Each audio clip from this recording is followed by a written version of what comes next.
The Los Angeles skyline gleamed under the early autumn sun, but inside Forrester Creations and beyond, the storm clouds of betrayal, desire, and explosive secrets gathered. On the September 29th episode of The Bold and the Beautiful, viewers can expect high drama that pushes relationships to the brink. From shocking confrontations to vulnerable confessions, nothing will be the same by the episode's end. Electra and Luna. The brewing rivalry erupts. Tension between Electra and Luna has been mounting for weeks. Electra, fiery and unapologetic, has never been one to play by the rules, especially when it comes to romance and power plays. Luna, by contrast, has built a reputation as the thoughtful, compassionate heart of the younger Forrester generation. But as anyone in this world knows, even the kindest hearts can be dragged into chaos when someone decides to throw a punch, literally. The confrontation begins innocently enough in the Forrester design studio. Luna, arms full of sketches and fabrics, tries to avoid Electra's icy stare. But Electra has never been content to let resentment simmer quietly. "You think you can just waltz in here and take everything that belongs to me?" Electra hisses, blocking Luna's path. Luna frowns, clutching her sketches tighter. "I don't know what you're talking about, Electra. I've been working hard on this line. If you feel threatened." Threatened? Electra laughs sharply, her eyes flashing. "Don't flatter yourself, Luna. But maybe you should stop pretending you're innocent. You've been sneaking around with the people I care about, smiling that sweet little smile while you steal the spotlight." Luna's lips part, ready to defend herself, but before she can get a word out, Electra's frustration boils over. With a swift, shocking motion, she sucker punches Luna across the face. Gasps echo from the interns nearby. Luna stumbles backward, her sketches scattering like fallen leaves. The normally composed designer clutches her cheek, her wide eyes filling with disbelief and tears. "Electra!" cries Zende, rushing into the room. He had heard the raised voices from the hallway, but he never expected to find Electra standing triumphantly over a shaken Luna. "She had it coming," Electra mutters, her chest heaving as though she had finally released weeks of pent-up fury. Zende kneels beside Luna, gently helping her to her feet. "Are you okay?" His concern is palpable, his voice tender.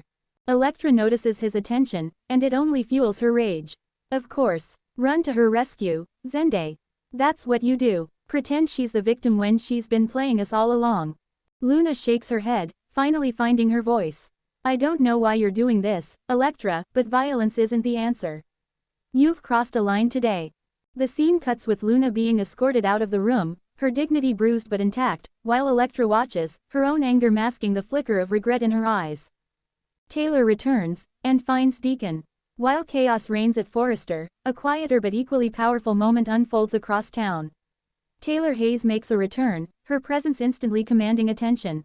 After time away focusing on herself, Taylor's reappearance couldn't come at a more critical moment.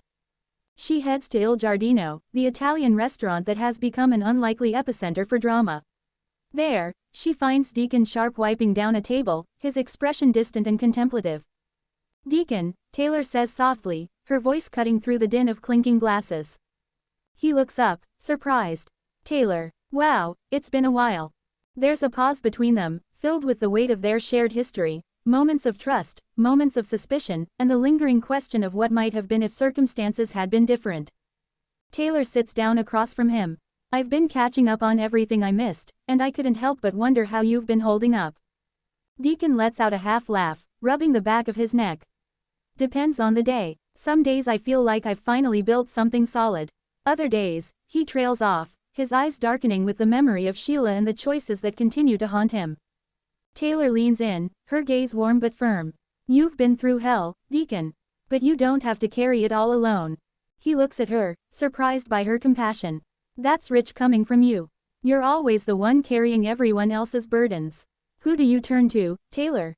The question lingers in the air, more intimate than either expected. For the first time in a long time, Taylor allows herself to be vulnerable. "Sometimes I wonder the same thing." They share a moment of silence, their eyes locked, both acknowledging the fragile bond between them. It isn't romantic, at least not yet, but it's a spark of connection that could grow into something more. Ridge and Brooke. The fallout. Back at Forrester, Ridge learns about Electra's violent outburst. Brooke is the first to break the news, her tone dripping with disapproval. "Did you hear what Electra did? She punched Luna, in the middle of the design room, Ridge." Ridge pinches the bridge of his nose, already feeling the stress settle into his shoulders. This is exactly what I was afraid of. Too much competition, too many egos, and now it's turning physical. Brooke shakes her head. Electra can't stay here if she's going to attack her colleagues. What kind of message does that send about Forrester? But Ridge hesitates. Electra has talent, fire. She's reckless, yes, but sometimes that kind of passion creates brilliance. Brooke narrows her eyes. Or it destroys everything we've built. Ridge, you need to make a choice before this spirals even further. The tension between them reignites old wounds. Brooke, ever the pragmatist, insists on discipline, while Ridge, torn between protecting the brand and nurturing the next generation, struggles to decide. Luna's resolve. Meanwhile, Luna tends to her bruised cheek in the privacy of the Forrester ladies' lounge. Paris enters, shocked to see her friend in such a state. Oh my God, Luna. What happened? Electra, Luna admits quietly, wincing as she dabs her skin with a cool cloth. She snapped. Paris gasps. You can't let her get away with this. You need to tell Ridge. Someone. Luna shakes her head. I don't want to be the reason Electra's career ends. But I also can't just let this go. Paris puts a comforting hand on her shoulder. You don't have to decide right now. But you deserve to feel safe here. As Paris leaves, Luna looks into the mirror. Her reflection stares back, not just bruised but transformed. The shy, soft-spoken designer is gone. In her place is a woman ready to fight, not with fists, but with strength, intelligence, and unshakable determination.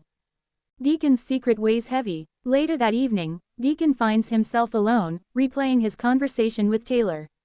Her words struck a chord he didn't expect. For months, he's been haunted by his ties to Sheila, by the whispers that he'll never fully escape his past.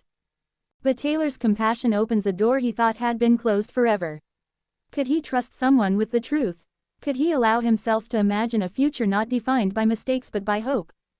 As the camera lingers on his conflicted face, Deacon whispers, almost to himself, maybe it's not too late. Cliffhanger ending. The episode closes with parallel shots.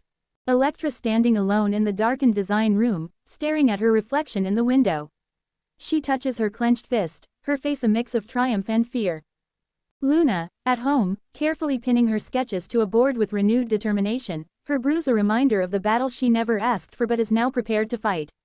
Taylor and Deacon, sitting across from each other at Il Giardino, an unspoken connection simmering in the air. 3 stories, 3 battles, physical, emotional, and moral, set the stage for a week of drama that promises to shake the very foundation of the bold and the beautiful.